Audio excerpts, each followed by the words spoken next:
네. 아기가 태어나면서 응애 응애 이렇게 우렁차게 울면서 그 첫 호흡을 시작을 합니다. 엄마의 뱃속 양수 속에서 엄마의 그 탯줄로 연결되어서 이렇게 산소를 공급받다가 이 세상 밖에 나와서 그 탯줄이 끊어지고 또 엄마가 그 공급해줬던 그런 모든 것이 끊어졌을 때 아이는 빠르게 적응해야 하는 그런 새로운 환경 속에서 이렇게 첫 번째 하는 그 호흡은 바로 생존의 시작인 것이죠. 그렇게 우렁찬 울음소리로 시작한 그 호흡은 죽는 날까지 멈추지 않으며 그 호흡은 살아있는 사람이라면 너무나도 자연스럽게 그리고 자동적으로 이렇게 활동되는 그런 자율신경계의 활동이죠. 미국의 대표적인 청교도 목사였던 조나단 에드워드는 그러한 호흡의 특성을 비유 삼아 기도를 삶의 호흡과 같은 자연스러운 그런 믿음의 표현이라고 말했습니다. 그리고 또 기도를 하지 않는 것은 믿음을 고백하는 삶과 이렇게 일관성이 없는 삶이고 또 더 나아가서 믿음을 가진 자가 기도하지 않는다는 것은 정말 놀랍게 그지없다고까지 그렇게 표현하였습니다. 다른 말로 기도는 진정한 믿음이 가져다주는 그리스도인의 생명 활동인 것이죠. 하지만 가끔은 숨이 넘어가는 그런 신체 건강의 위기가 찾아올 때가 있어요. 숨 쉬는 것이 힘들고 호흡 곤란이 오고 또 숨 쉬는 것조차가 이렇게 고통스러운 그러한 상황이 저희에게 가끔 올 때가 있는 것이죠. 그와 마찬가지로 저희 삶 속에 찾아오는 알 수 없는 고난들로 인하여 저희 영혼 또한 이렇게 기도에 숨이 막히는 위기가 올 때가 있습니다. 기도가 힘들고 어떤 때는 기도가 고통스러울 때가 있는 거예요. 오늘 말씀은 삶의 영적인 위기 속에서 호흡과 같은 기도가 어떠한 힘을 발휘하는지를 저에게 아마도 말씀해 주시고 계시고 또 이 말씀을 통해서 저희가 기도를 멈추지 않고 할 수 있도록 그렇게 힘을 주는 말씀이 아닌가 저는 생각이 됩니다. 그래서 오늘 말씀을 저희가 함께 읽어보도록 하겠습니다. 오늘 말씀은 야고보서 5장 13절에서부터 18절입니다.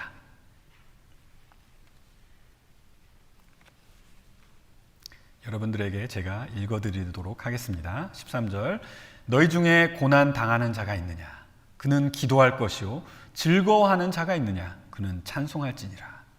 너희 중에 병든 자가 있느냐 그는 교회의 장로들을 청할 것이요 그들은 주의 이름으로 기름을 바르며 그를 위하여 기도할지니라. 믿음의 기도는 병든 자를 구원하리니 주께서 그를 일으키시리라. 혹시 죄를 범하였을지라도 사하심을 받으리라.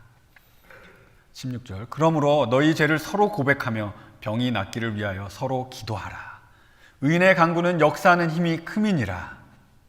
엘리야는 우리와 성정이 같은 사람이로되 그가 비가 오지 않기를 간절히 기도한즉 3년 6개월 동안 땅에 비가 오지 아니하고 다시 기도하니 하늘이 비를 주고 땅이 열매를 맺었느니라. 아멘.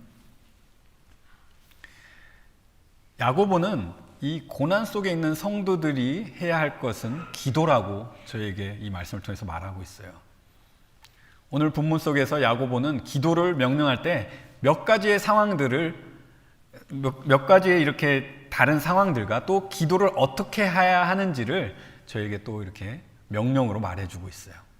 그래서 이 상황적으로 봤을 때는 기쁠 때나 슬플 때나 그리고 병이 들었을 때 그러한 상황 속에서 기도는 항상 하는 것이고 기도가 나오지 않을 때는 또 기도를 요청해야 하는 것이고 또 기도는 함께 하는 것이라고 저에게 말해주고 있어요. 하지만 저는 오늘 말씀이 보여주는 기도의 진정한 능력에 조금 집중해 보고 싶습니다. 그래서 저는 오늘 설교의 말씀을 본문 속에서 보여주는 이 기도의 세 가지의 능력으로 이 아웃라인을 제가 잡아보았습니다. 그래서 첫 번째 기도의 능력은 인내하게 하는 능력입니다. 인내를 하게 하는 능력을 보여주는 것이죠, 기도가. 두 번째, 기도의 능력은 회복하게 하는 능력을 보여줍니다. 세 번째, 기도의 능력은 하나님의 뜻을 이루는 능력을 보여줍니다. 그래서 13절 그리고 14절에서 16절 초반절까지 그리고 16절 후반에서 18절 이렇게 세 부분으로 제가 나눠봤어요. 그래서 오늘 말씀을 통해서 저희가 진정한 믿음을 가진 자에게 호흡과 같은 기도가 얼마나 중요한지를 다시 한번 내 스스로, 내 자신에게 상기시키는 그런 시간이 되었으면 좋겠습니다. 첫 번째 본문이 저에게 주는 기도의 능력은 고난 속에서 저희로 하여금 인내하게 하는 능력이라고 말씀드렸어요. 13절을 여러분들에게 다시 읽어드리면 너희 중에 고난을 당하는 자가 있느냐? 그는 기도할 것이요. 즐거워하는 자가 있느냐? 그는 찬송할지니라. 자, 저희가 이 말씀을 야고보서의 전반적인 맥락과 이렇게 연결하자면 굉장히 놀라운 이 연결고리를 저희가 발견하게 되는데, 야고보서의 배경은 전에도 말씀드렸던 것 같이 흩어져 있는 유대 그리스도인들에게 이 편지를 썼다고 말씀을 드렸어요. 그들은 외부적으로 이렇게 큰 핍박을 받았어요. 예수님을 믿는다는 이유로 유대인 동족들로부터 박해를 당했고 외면을 당했고, 또 유대인들의 그 타이트한 그 서클 안에 들지 못하고, 그렇기 때문에 그들은 경제적인 어려움을 겪게 되었고, 또 심하게는 구타도 당하고 어떤 자들은 또 목숨을 잃기까지 그렇게 어려움을 당하고 박해를 당했었습니다. 외부적인 핍박도 있었지만 더 가슴 아픈 것은 교회 안에서도 내부적인 그런 차별의 문제들도 있었고요. 또 가난한 성도들은 교회 안에서까지도 이렇게 서러움을 겪는 것을 저희가 이 야고보서를 통해서 볼 수가 있는 것이죠. 이러한 상황은 모두 예수님을 믿는 자들에게 극심한 고난이 아닐 수가 없었어요. 그러한 형제들에게 야고보는 1장 2절부터 4절에 어떻게 말씀하고 있죠? 내 형제들아, 너희가 여러 가지 시험을 당하거든 온전히 기쁘게 여기라. 이는 너희 믿음의 시련이 인내를 만들어내는 줄 너희가 알미라. 인내를 온전히 이루라. 이는 너희로 온전히 구비하여 조금도 부족함이 없게 하려 함이라. 야고보는 이러한 고난들을 믿음의 시련이라고 하였는데, 믿음의 시련이 만들어내는 것은 인내, 그들의 성화를 위한 것이라고 지금 이렇게 말하고 있죠. 그리고서 야고보는 1장 5절부터 6절에 지혜가 부족할 때 하나님께 구하면 하나님께서 지혜를 주신다고, 또 기도에 대해서 이렇게 언급하는 것을 저희가 또 볼 수가 있어요. 그것을 그 5절을 다시 읽어보면 너희 중에 누구든지 지혜가 부족하거든 모든 사람에게 후히 주시고 꾸짖지 아니하시는 하나님께 구하라. 그리하면 주시리라. 그래서 야고보서 1장부터 이 고난과 인내와 또 기도의 주제를 벌써부터 이렇게 소개하고 있었던 것을 저희가 볼 수가 있는 것이죠. 그리고 1장 마지막에서부터 이렇게 시작해서 2장에는 그 말과 행동을 주제로 진정한 믿음은 자신의 말의 고백과 자신의 삶의 행동이 일관된 사람이라는 것을 이 다양한 실질적인 사례를 가지고 보여주고 있는 것을 볼 수 있습니다. 또 반대로 그렇지 못한 사람의 모습 또한 이 실질적으로 보여줌으로써 이 진정한 믿음과 거짓된 믿음의 그 정확한 선을 그어서 보여주면서 열매를 맺는 믿음이 무엇인지, 가짜 믿음이 무엇인지를 이 듣는 이로 하여금 스스로 자신을 시험하게끔 하고 있었습니다. 3장에는 이 말의 사용이라는 그런 주제를 다루면서 이 4장에 또 그렇게 다뤘고, 또 4장에는 이 말과 연관된 제약들, 이 시기와 질투와 다툼과 분쟁, 그리고 남들을 그냥 함부로 판단하는 그런 말들의 문제를 다뤘는데, 이 5장은 어쩌면 저희가 지금 다루고 있는 이 5장은 어쩌면 지금까지 나온 야고보의 전반적인 주제들을 재종합하는 장이 아닌가 이렇게 생각이 되는 것이죠. 그래서 오늘 말씀을 이해하기 위해서 5장의 다시 가까운 맥락을 여러분과 함께 짚어보면, 또 이 전반적인 맥락과 이 5장의 맥락을 이렇게 다시 연결해서 저희가 이렇게 총합해서 보자면, 5장 1절부터 6절에는 이 성도들을 괴롭히고 어렵게 하고 이렇게 고통을 준 그 부유한 사람들의 죄를 하나님께서 보응하신다는 메시지로 이렇게 고난 속에 있는 성도들을 위로하고 있는 것을 저희가 볼 수 있었고, 하지만 5장 7절부터 11절에는 그러한 고난 속에서 그 성도들이 그냥 버티고 이렇게 그냥 기다리고 살라고 하지 않고 주님이 오시는 그날까지, 그 마지막 순간까지 인내하고 그 인내할 것을 이렇게 당부하는 것을 볼 수가 있어요.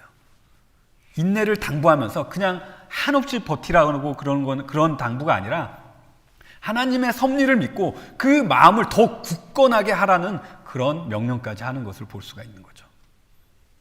5장 12절에는 그 어려운 상황 속에도 이 맹세라는 그런 것을 그 예를 삼아서 이 진실된 언어로 살아가는 것을 당부하는 것을 저희가 볼 수가 있어요. 거짓되지 않는 진실된 언어로 살아가는 것.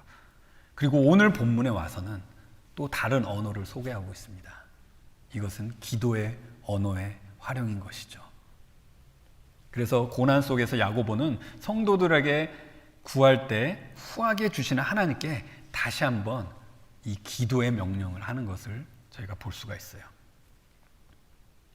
13절 여러분들에게 다시 읽어드리면은 너희 중에 고난 당하는 자가 있느냐 그는 기도할 것이요 즐거워하는 자가 있느냐 그는 찬송할지니라. 자, 여기에서 두 가지의 상황을 고려할 수가 있습니다. 첫 번째 상황은 고난을 당하는 사람의 상황이고 두 번째 상황은 즐거워하는 사람의 상황입니다.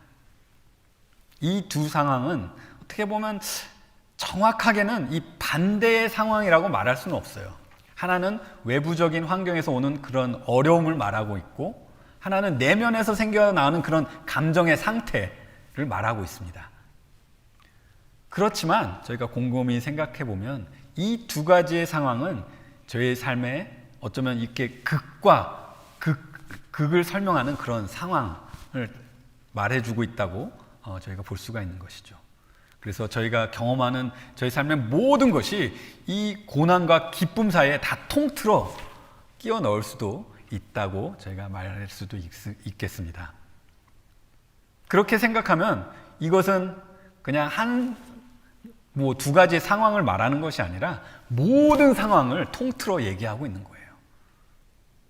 이런 모든 상황 속에서 야고보는 기도하라, 찬송하라고 그렇게 명령하고 있습니다. 여러분, 기도는 저희가 잘 알고 계시지만 찬송이 왜 여기서 갑자기 나오죠? 찬송은 어떻게 보면 기도라고도 할 수 있습니다. 고난 중에 하나님께 간구하는 기도의 내용과는 어쩌면 다를지도 모르겠지만 기도와 동일하게 찬양 또한 저의 마음을 하나님께 드리는 표현이고 언어이고 하나님께서는 그 찬송의 마음을 그 언어를 받으시고 기뻐하시기 때문입니다. 원어에서 이 기도라는 이 찬양이라는 명령은 또 현재 시제로 이렇게 사용되는 것을 볼 수가 있어요. 그런 것을 볼 때 이것은 지속성을 의미하는 것이죠.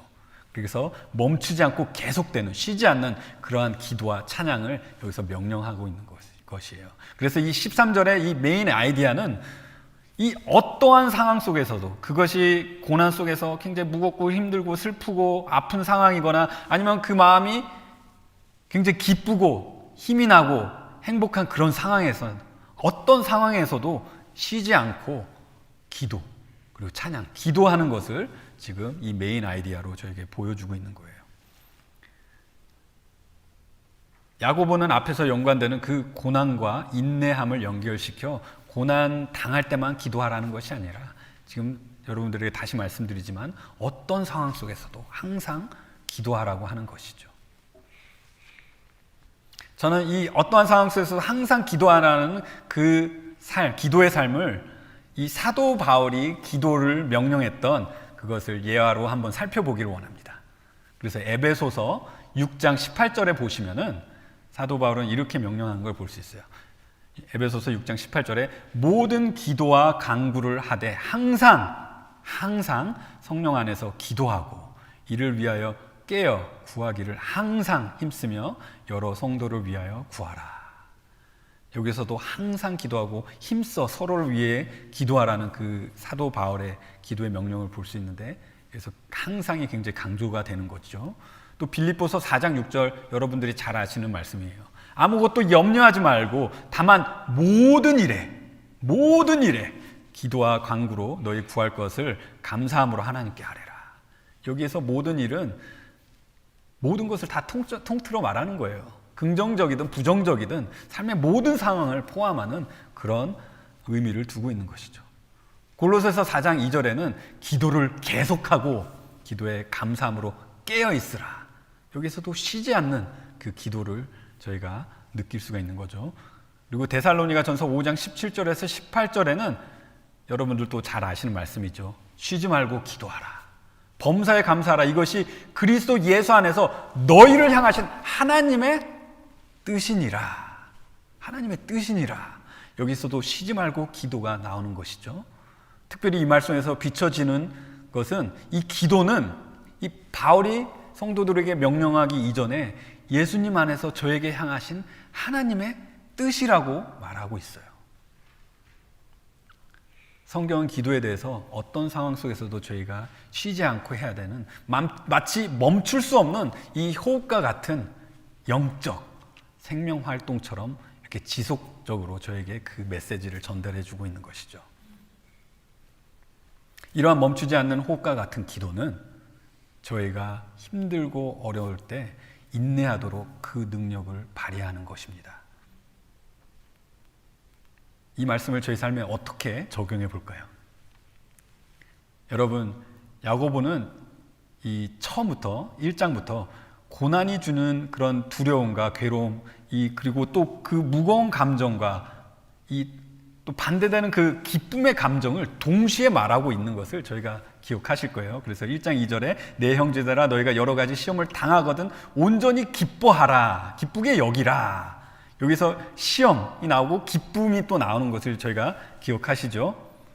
시험을 당할 때 기쁨 감정을 갖는 것은 어쩌면 정신이 이상한 거예요. 미친 거예요. 야고보가 시험을 당할 때 자신이 당하고 있는 고통을 그냥 막 무시하고 그 상황을 회피하고 마치 자신을 이렇게 최면하듯이 그냥 마음의 평안을 막 주입시키고 당장 기쁨의 감정을 취하라는 그런 말을 지금 하고 있는 걸까요? 아니죠. 여러분, 고난은 그냥 한순간에 일어났다가 없어지는 그런 순간적인 사건이기 이전에 그 고난은 사건으로서 그 사건을 지나가야 하고 또 그 사건들 속에 하나님을 찾는 하나님의 그 뜻을 찾는 그 재해석이 있어야 하고 또 그 사건들이 남긴 그 마음의 흉터들, 삶의 흉터들을 치유하는 시간을 보내야 하는 그런 인내가 필요한 과정인 것입니다. 오늘 본문에서도 야고보는 13절에 이 고난과 즐거움에 대해서 동시에 언급하고 있는데 여기서 즐거움이란 단어의 이 원어의 단어는 또 다른 의미를 가지고 있어요. 이 즐거움이라는 그런 에모셔널한 그런 의미도 있겠지만 또 다른 의미에서는 용기를 가지다라는 의미를 또 가지고 있어요. 그래서 용기가 나고 안심이 되고 기운이 나고 유쾌한 그런 감정의 상태를 이렇게 의미하는 그 단어가 이 13절에서 사용되고 있는 것이죠. 여러분, 이 고난의 기억들이 저희 삶 속에서 언제 용기를 주는 그런 기억으로 남게 될까요? 그 고난이 다 지난 후에 내가 그 고난을 하나님 뜻 안에서 이해했을 때, 내가 그 고난의 상처들이 더 이상 나를 괴롭히지 않을 때, 그러한 과정을 지나온 그 고난의 기억들은 혹시 언제 어디서 또 나에게 다가올 그 고난들을 향해 큰 용기가 다시 되는 거예요. 이러한 놀라운 과정을 어떻게 기도가 없이 만들어낼 수 있겠어요? 여러분, 힘들고 지쳐 눈물이 날 때 여러분의 마음을 들어주시는 분이 누구시죠? 여러분들이 이 고난을 이해하지 못할 때 여러분들 누구한테 달려가서 그 고난의 이유를 물으셔야 되겠어요? 여러분들이 지혜가 필요할 때 그 고난을 이겨내야 되고 그 고난을 어떻게 넘겨야 되고 이겨내야 되고 그런 지혜가 필요할 때 그 지혜를 누구에게 구하셔야겠어요? 그 지혜를 여러분들에게 누가 주시겠어요? 여러분들이 고난을 지날 때 필요한 하늘의 모든 좋은 것을 주시는 분이 누구시겠어요? 여러분들의 기도를 들으시는 하나님이시죠. 그래서 저희는 기도를 이 고난 속에서 저희를 인내하게 하는 그 능력을 발휘하는 것이 기도라고 여러분들에게 말씀드리는 거예요. 여러분들이 고난 당하실 때 여러분의 고난이 여러분들에게 기쁨과 용기가 되기까지, 그런 인내를 만들어내기까지 그 기도의 능력을 놓지 않으시기를 바랍니다. 자, 첫 번째는 기도가 보여주는 그 능력은 이 고난 속에서 인내를 보여준다고 제가 말씀드렸고, 자, 두 번째는 기도의 능력은 회복이라고 또 여러분들에게 말씀드리고 싶습니다. 그래서 14절을 여러분들에게 읽어드리면, 너희 중에 병든 자가 있느냐? 그는 교회의 장로들을 청할 것이요 그들은 주의 이름으로 기름을 바르며 그를 위하여 기도할지니라. 믿음의 기도는 병든 자를 구원하리니 주께서 그를 일으키시리라. 혹시 죄를 범하였을지라도 사심을 받으리라. 이 구절은 해석의 난제입니다. 저도 얼마나 이것을 이해하려고 굉장히 스트러글을 많이 했습니다.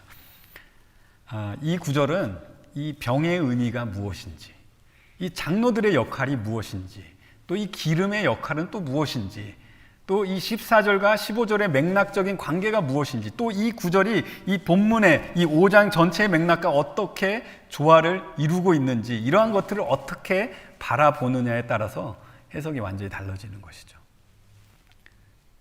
크게 두 해석, 보편적인 해석을 여러분들에게 말씀드리면은 14절과 15절은 이 첫 번째 이 보편적인 해석은 그냥 단순히 말 그대로 신체적인 질병을 가진 그런 성도들을 이렇게 치유하는 의미로 바라보는 입장이 있고, 두 번째는 영적으로 연약한 성도들을 격려하는 의미로 그렇게 바라보는 입장이 있어요. 전자의 해석이 보편적입니다. 그래서 전자의 관점으로 해석하면 질병이 걸린 성도는 교회의 장로들에게 기도를 요청하고, 교회 장로들은 그 아픈 성도들에게 기름을 바르고 기도하라는 그런 의미가 되겠죠. 그런데 저는 오늘 여러분에게 이 보편적인 해석이 아닌 이 후자의 입장으로 이 구절을 설명을 드리고 싶습니다. 그 이유를 여러분들에게 이제 말씀드리면은, 첫 번째, 이 병들었다는 원어 단어가 가지고 있는 의미 때문입니다. 이 병들었다는 단어는 아스데네오라는 그런 단어인데, 이 단어를 사전에서 저희가 이제 찾아보면, 그 헬라어 사전에서 찾아보면, 이 사전의 그 대표적인 의미는 이 병이 들었다라는 것이 아니고, 대표적인 의미는 힘이 없고 약하고 무력하다가 첫 번째 의미로 그렇게 나와요. 그것이 주 의미로 사전에서 설명이 되고 있는 것이죠. 그리고 이 구약을 헬라어로 번역한, 여러분 그 LXX, 이거 공항 이름이 아닙니다. LXX 70인 역본의 히브리어를 이렇게 헬라어로 번역한 그 성경 여러분 아시죠? 그 히브리어의 동사 중에 넘어지다, 비틀거리다, 흔들리다를 의미하는 동사를 번역할 때 이 동사를 사용했어요. 또 신약에서 이 사용된 이 단어의 또 용례를 보면, 사용법을 보면 총 33번 사용되었는데 18번은 이렇게 병으로 해석을 하였어요. 그래서 대부분 사복음서에서 예수님께서 병든 자를 고치시는 대목에서 이 단어가 병으로 이렇게 사용이 되었어요. 그런데 33번 중에 14번은 이 서신서에서 이렇게 사용이 되었는데, 특별히 로마서, 이 사도 바울이 쓴 로마서와 고린도 전후서에서는 연약함으로 그렇게 해석이 되는 것을 저희가 볼 수가 있어요.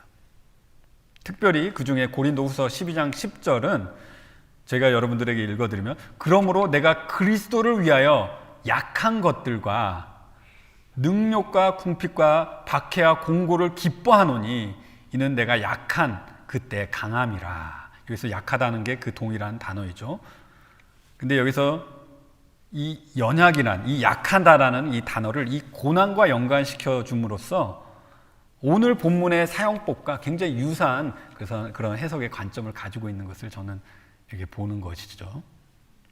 그래서 오늘 본문에서 이 단어가 꼭 육체적인 병이라고 이렇게 단정을 지을 수가 없는 거예요.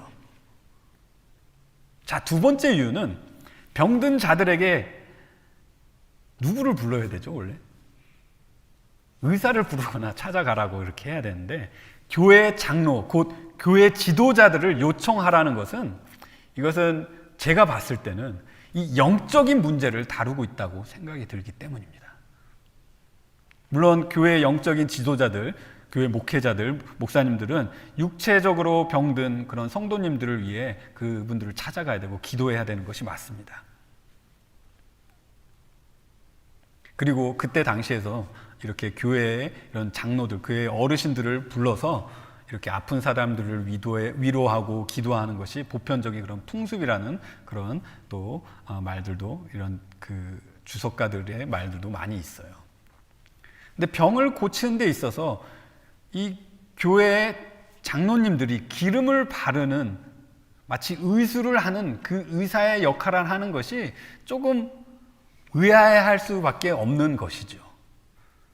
장로들로 하여금 주님의 이름으로 기름을 바르고 그들을 위하여 기도하게끔 명령하고 있는데, 또 여기서 기름을 바르는 것은 또 뭔지 또 저희가 이것을 또 살펴볼 필요가 있어요. 여기에서도 또 두 가지 해석이 나오게 되는데, 첫 번째는 이 유대의 그런 풍습적 또 종교적인 의식으로 보는 그런 입장이 있는가 하면, 두 번째는 그 당시에 그냥 의술적, 그런 의술적인 수단으로 보는 입장이 있는 거예요. 네, 종교적인 의식으로 보기에는 이 기름을 바르다라는 이 원어가 그 종교적 의식에 쓰이는 그런 보편적인 단어가 아니에요. 여기에서 사용된 단어는 알레이포라는 그런 단어인데, 기름을 그냥 바르고 문지르다라는 그런 의미를 가지고 있어요. 그런데 보통 종교적 의식에서 사용하는 그 기름을 부으는 그 단어는 크리오라는 단어를 보통 많이 사용한다고 합니다. 그래서 알레이포는 그런 신성한 의미보다는 어떻게 보면 이런 세속적인 의미를 더 가지고 있어요. 그래서 세속적인 의미에서 이 기름 바르는 것을 저희가 해석했을 때는 그 당시에 기름을 발라서 상처의 부위를 치료하는 그런 의술적인 의미가 더 가까운 것이죠. 그렇다면 다시 앞에 언급된 병이 이 영적인 연약함이 아니고 실제 병을 의미하고 있다는 입장이 이 기름을 바르는 것과 연관지었을 때 더 신빙성이 있어지는 게 아닌가 저희가 생각하게 되겠죠. 그렇지만 이 기름을 바르는 것은 모든 병에 적용되지 않는 것입니다. 그리고 기름을 바르는 것이 꼭 장로들만 해야 하는 그런 일도 아닌 것이죠. 장로가 아니더라도 성도 누구더라도 이렇게 상처를 치료했다면 그냥 기름을 발라주는 줄 수가 있는 것이에요. 근데 굳이 장로님들을 불러서 이 기름을 바르고 기도하라고 이렇게 하고 있는 거예요. 또 더 나가서 특별히 이 15절에 믿음의 기도는 병든 자를 구원한다는 이런 보증적인 말을 하고 있어요. 여기서 기름을 바르는 것이 보증을 하는 것은 아무것도 없습니다. 또 병이라는 것이 기도를 했을 때 다 낫는 것인가요? 그렇다면 이 세상에는 어떤 병도 없을 거예요. 병이 고쳐지는 것은 하나님의 주권적인 은혜이고 하나님께서 이루시는 기적인 것이에요. 또 여기서 병든 자를 구원한다는 것은 신체적인 병의 나음을 의미하기보다는 영적인 회복을 말할 때 이렇게 더 사용된 그런 표현인 것이죠. 이런 것들을 종합해서 볼 때 굳이 교회 장로님이 기름을 바르고 기도하는 것이 그 육신의 병을 치료하는 데 있어서 얼마나 큰 역할을 하고 도움이 되는지를 저희가 이렇게 의문하고 질문하게 되는 것이죠. 특별히 이 말씀은 장로의 치유의 은사를 말하고 있는 그런 것도 아닙니다.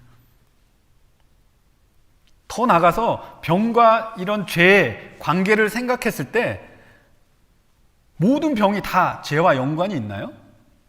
아니죠. 물론 죄 속의 그런 패턴 속에 살다 보면 그 삶에 건강하지 못한 삶을 살기 때문에 병에 걸릴 수 있고 그러한 죄된 삶이 그 병의 근원이 될 수도 있어요.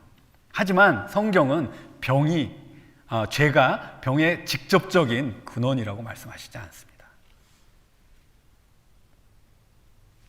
저는 야고보가 지금 여기 이 말씀 속에서 장로들의 역할을 기름으로 상처를 치유하는 모습을, 그런 것을 상징 삼아서 연약한 자들을 돌보는 것을 지금 저희에게 말하고 있다고 생각을 합니다.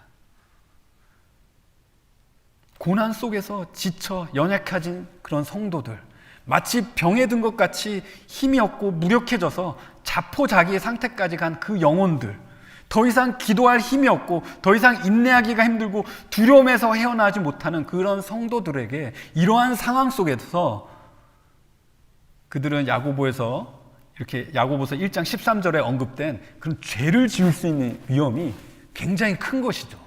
여러분, 야고보서 1장 13절을 여러분들에게 다시 읽어드리면, 사람이 시험을 받을 때 내가 하나님께 시험을 받는다 하지 말지니 하나님은 악에게 시험을 받지도 아니하시고 친히 아무도 시험하지 아니하시느니라. 이 말이 무슨 말이죠? 시험은 죄가 동반되는 그런 유혹이든지 아니면 우리의 믿음을 연단하는 시험이든지 무엇이 되었든지 그 속에서 내가 어떻게 하나님께 반응하느냐에 따라서 그것이 하나님께 영광이 되고 아니면 반대로 그것이 하나님 앞에 죄가 되는 것이에요.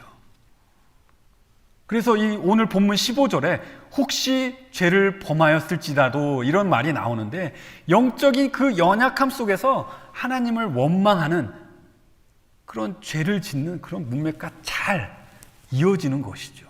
너무나도 자연스럽게 저는 이어진다고 생각이 돼요.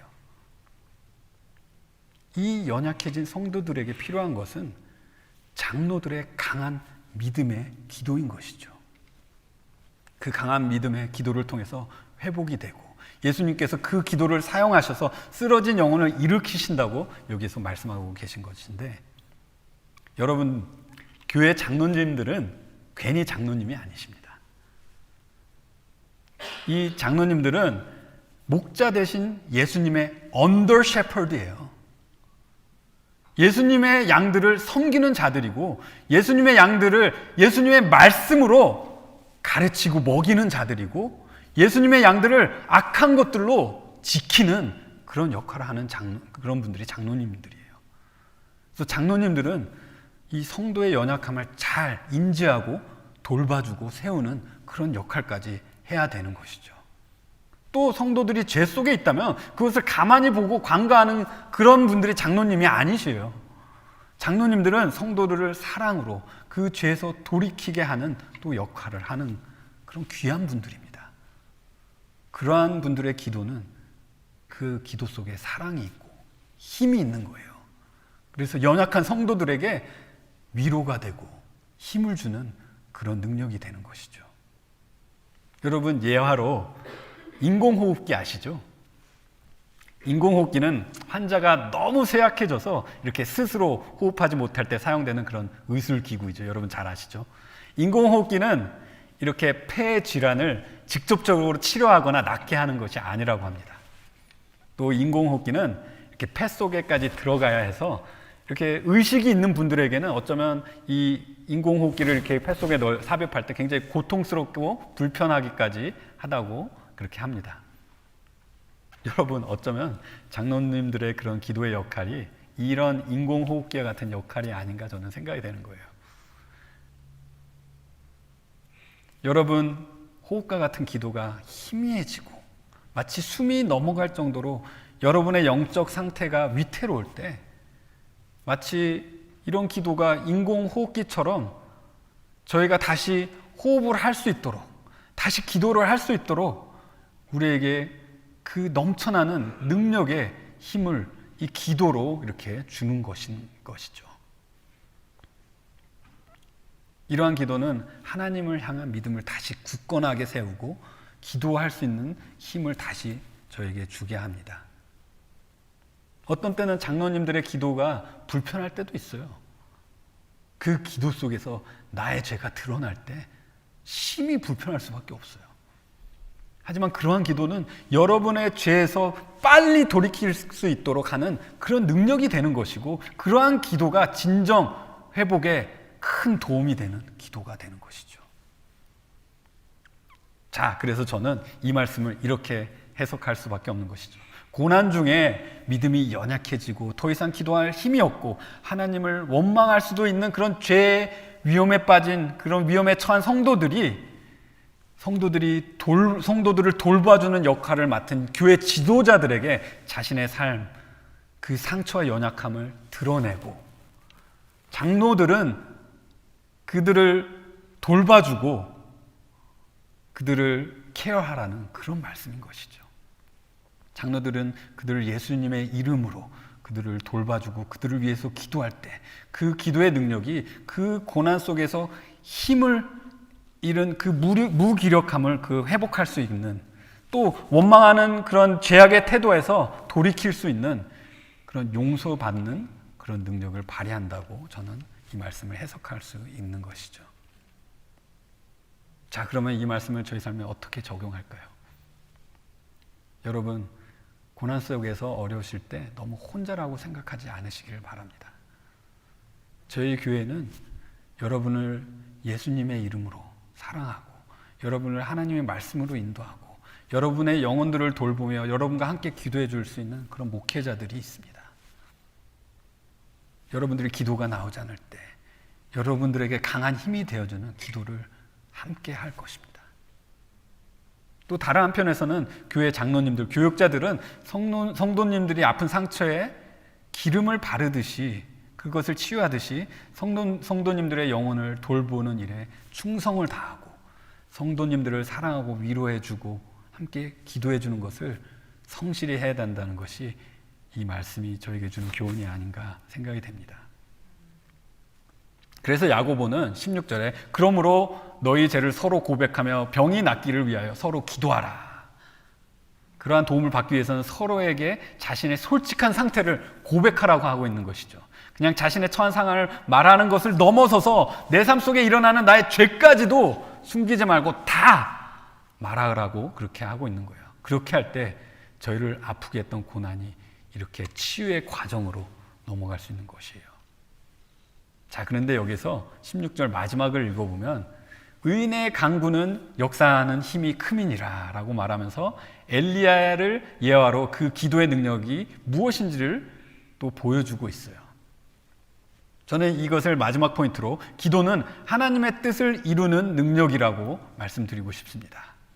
자, 다시 읽어보면 의인의 강구는 역사하는 힘이 큼이니라. 여기서 의인은 누구를 말하죠? 구원받은 성도를 말하고 있어요. 구원받은 성도 또한 완전하지 못합니다. 하지만 하나님께서 들으시는 기도는 의인의 기도라는 것을 저희는 성경을 통해서 알 수가 있어요. 그래서 시편 66편 18편에는 만일 내가 마음에 죄악을 품으면 주께서 듣지 아니하실 것이다. 죄악이 가득 찬 그런 기도는 들으시지 않으신다고 말씀하고 계세요. 그리고 잠언 15장 8절에 악인의 제사는 여호와께서 미워하셔도 정직한 자의 기도는 기뻐하신다. 여기서도 악인과 정직한 자를 이렇게 대조하는 것을 볼 수 있는데 하나님께서 그들을 대하시는 것이 다른 것을 저희가 볼 수 있는 것이죠. 정직한 자, 말하자면 하나님께 거짓이 없는 자, 의로움을 말하는 것이죠. 그러한 사람의 기도를 기뻐하시고 악인은 미워하신다고 하시는 말씀이시죠.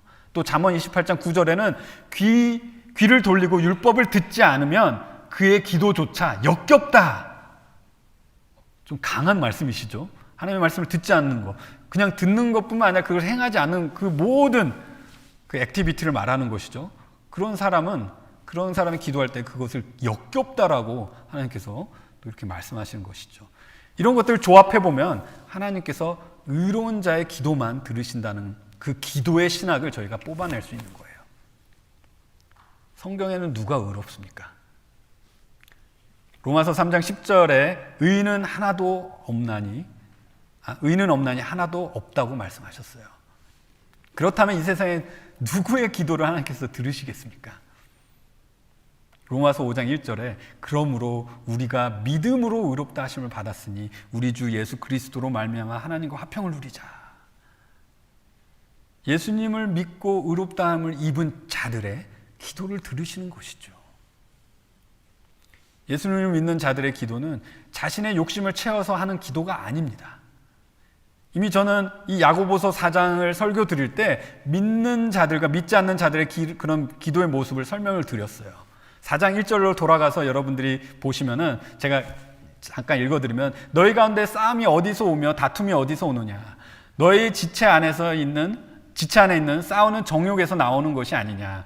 너희가 욕심을 내어도 얻지 못하고 살인하고 시기하여도 얻을 수 없는데 너희는 다투고 싸운다. 너희가 얻지 못하는 것을 구하지 않기 때문이며 구하여도 받지 못하는 것은 너희가 정욕에 쓰려고 잘못 구하기 때문이다. 간음하는 여자들아, 세상과 벗되는 것이 하나님과 원수가 된다는 것을 알지 못하느냐. 그러므로 누구든지 세상과 벗되고자 하는 자는 하나님과 원수가 되는 것이다.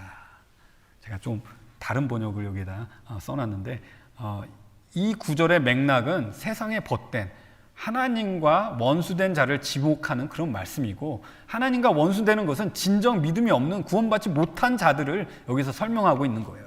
그러한 사람의 기도의 모습은 첫 번째로 기도를 아예 하지도 않습니다. 하나님께 구하지도 않습니다. 두 번째, 애써 기도하고 구하여도 자신의 정욕과 욕심을 채우기 위한 기도이기 때문에 그런 기도에는 아무런 능력이 없다고 여기서 말씀하고 있는 거예요. 하지만 의인의 기도는 어떤 기도일까요? 하나님의 뜻을 구하는 기도인 것입니다. 하나님의 뜻 안에서 기도하는 기도인 것입니다. 그렇기 때문에 의인의 기도는 역사하는 힘이 크다고 여러분들에게 말씀드리고 싶은 거예요. 그러한 기도를 엘리야의 그런 삶의 예를 들고 있어요.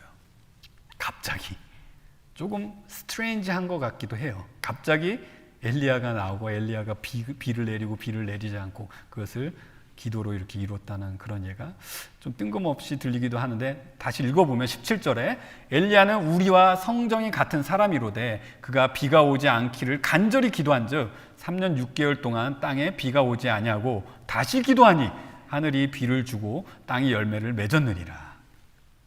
자, 여기서 엘리야가 우리와 이렇게 성정이 같은 사람이라고 이렇게 표현하고 있는데, 다른 말로 저희와 같은 그런 성격을 가진 사람이라고 이렇게 말하는 것이죠. 저희는 흔히 엘리야의 생애를 볼 때 엘리야는 저희와 완전 다른 그런 사람이라고 그렇게 생각하기가 쉬워요. 엘리야는 죽은 아이를 그렇게 살리는 기적을 행했어요.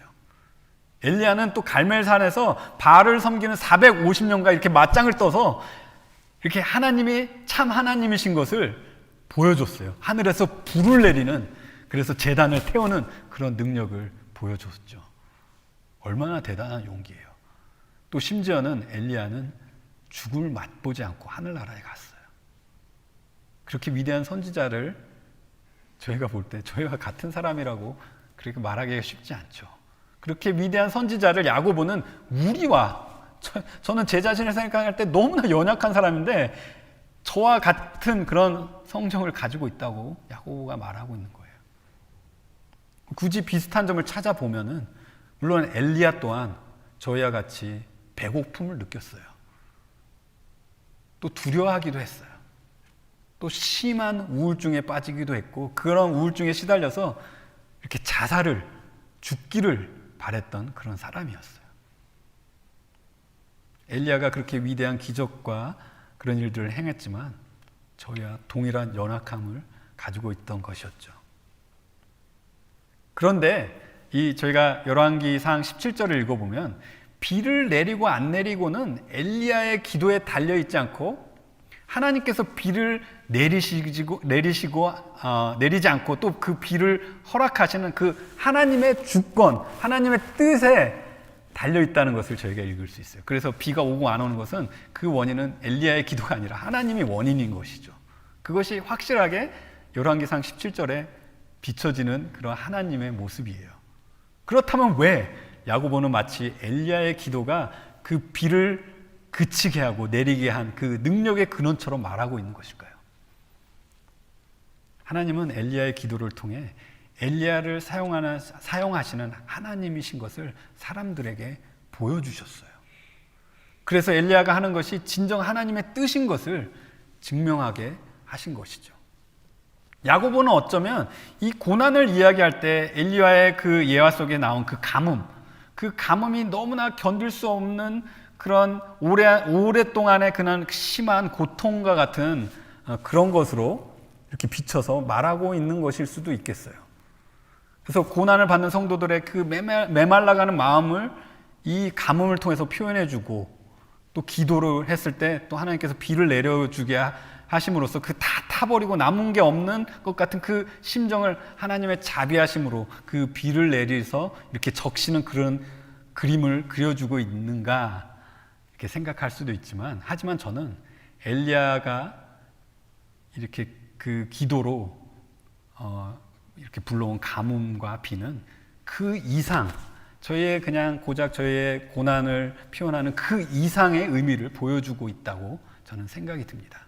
저는 특별히 하나님의 뜻을 보여주는 것에 사용되었다고 저는 생각이 되는 거예요.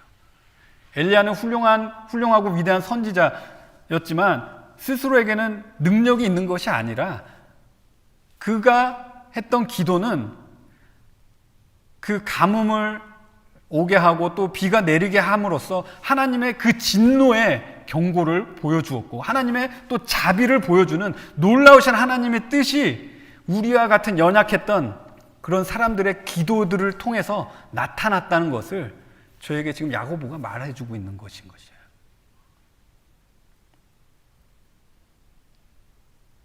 여러분, 하나님은 그냥 저희 기도 필요 없이 하나님께서 원하시는 모든 뜻을 다 이루시는 분이세요. 저희 기도가 하나님의 뜻을 바꿀 수도 없고, 하나님께서 계획하신 걸 하나님께서 신실하게 이루시는 하나님이시죠. 그러한 하나님을 저희가 기도한다고 하나님의 뜻을 바꿀 수 있을까요? 그렇다면 저희는 기도는 도대체 왜 하는 것이죠? 여러분들에게 리마인드 해드리고 싶은 것은, 기도는 첫 번째로 우리 주님께서 저에게 하신 명령이기 때문인 것을 여러분들이 먼저 말씀드리고 싶어요. 두 번째는, 기도할 때 그 기도를 통해서 하나님의 뜻을 이루어 주신다는 것을 여러분들에게 말씀드리고 싶어요. 저희가 기도할 때 하나님은 저희의 기도가 하나님의 뜻에 맞춰주시는 거예요. 그것을 누가 하시냐면 성령님께서 그렇게 하시는 거예요. 저희가 무엇을 구해야 될지도 모를 때 저희를 위해서 이미 성령님께서 강구하신다는 것을 저희가 로마서 8장에서 읽을 수가 있죠. 제가 여러분들에게 로마서 8장 26절부터 28절을 읽어드리면, 이와 같이 성령도 우리의 연약함을 도우시나니 우리가 마땅히 기도할 바를 알지 못하나 오직 성령이 말할 수 없는 탄식으로 우리를 위하여 친히 간구하시느니라. 마음을 살피시는 이가 성령의 생각을 아시나니 이는 성령이 하나님의 뜻대로 성도를 위하여 간구하심이니라. 우리가 알거니와 하나님을 사랑하는 자, 곧 그 뜻대로 부르심을 입은 자들에게는 모든 것이 합력하여 선을 이루느니라. 여러분, 저희가 저희 고난 속에서 하나님을 뜻을 구하는 그런 기도를 할 때 저희의 기도가 성령님께서 저희를 위하여 이미 하시는 기도라 이렇게 합쳐지는 것을 이 말씀이 저에게 가르쳐 주고 있는 거예요. 그래서 기도는 저는 하나님의 뜻을 알게 하는 그런 능력이라고 여러분들에게 말씀드리고 싶은 거예요. 말씀을 마무리하겠습니다. 여러분, 고난이 언제 기쁨이 된다고 했죠? 첫 번째는 그 고난이 재해석되고 그 참된 의미, 바로 하나님의 뜻을 저희가 깨달을 때, 두 번째는 그 고난이 회복되어서 저희를 더 이상 아프지 않게 할 때, 세 번째는 그 고난이 저희에게 용기가 되어서 더 큰 고난을 인내하고 참아낼 수 있을 때, 이것이 저에게 기쁨이 되는 것이죠. 여러분, 오늘 저희는 삶 속에 능력으로 역사하는 기도의 힘의 그 기도의 힘을 말씀을 통해서 보았습니다. 기도가 고난을 인내와 회복과 하나님의 뜻을 알게 하는 그런 능력인 것을 저희가 오늘 배웠어요. 여러분, 제가 서론에서도 말씀드렸던 것처럼 기도는 마치 아이가 엄마 뱃속에서 나와서 죽는 그날까지 해야 하는 그런 생명의 활동과 같은 호흡이라고 말씀드렸어요. 하지만 아직도 진정으로 하나님을 믿으신 분이 여기 믿지 않으시는 분이 계시다면, 아직 그런 분들에게는 그 첫 호흡도 시작이 되지 않은 것이죠. 아직 첫 호흡도 시작을 못 하신 것입니다. 여러분, 오늘 말씀을 듣는 이곳에서 아직 하나님을 믿지 못하신 분이 계시다면, 그 첫 호흡을 하지 못하신 분이 계시다면 꼭 그 첫 호흡을 하시길 바랍니다. 그 첫 호흡은 회개의 기도로 시작합니다. 하나님께 내 죄를 인정하고 기도로 애통해하며 하나님의 은혜를 믿는 믿음을 입술로 고백하는 기도가 모든 믿는 자들의 마치 아기가 응애 하면서 이런 새로운 삶을 출발하는 그 첫 호흡과 같은 기도인 것이에요.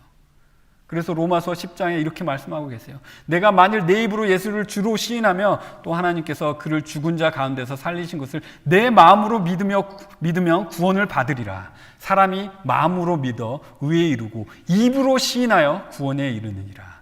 성경에 이르되 누구든지 그를 믿는 자는 부끄러움을 당하지 아니하리니 유대인이나 헬라인이나 차별이 없음이라. 한 분이신 주께서 모든 사람의 주가 되사 그를 부르는 모든 사람에게 부요하시도다. 누구든지 주의 이름을 부른 자는 구원을 받으리라. 여러분, 이 자리에서 예수님을 믿는 분들도 계실 것이에요. 그런 분들은 예수님을 믿으시는 분들은 이 기도의 삶을 놓치지 마시길 바랍니다. 그리고 이 자리에 혹시 또 이 설교를 듣는 분들 중에 예수님을 아직 믿지 못하신 분이 계시다면 예수님을 나의 구주로, 나의 주님으로 믿는 그 고백의 기도로 새 삶을 시작하셨으면 좋겠습니다. 말씀을 마치고 기도하겠습니다. 하나님 아버지, 오늘 말씀을 통해 기도의 능력에 대해서 저희가 배웠습니다. 하나님 아버지, 고난이 저에게 기쁨이 될 때까지 저희가 기도에 매달려 사는 저희 모두가 되게 하여 주시옵소서.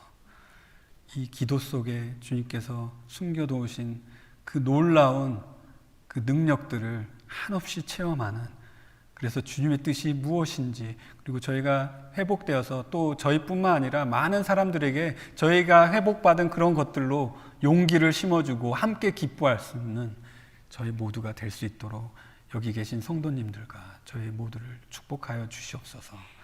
주님 감사드리며 이 모든 것을 예수님의 귀하신 이름으로 기도드렸습니다. 아멘.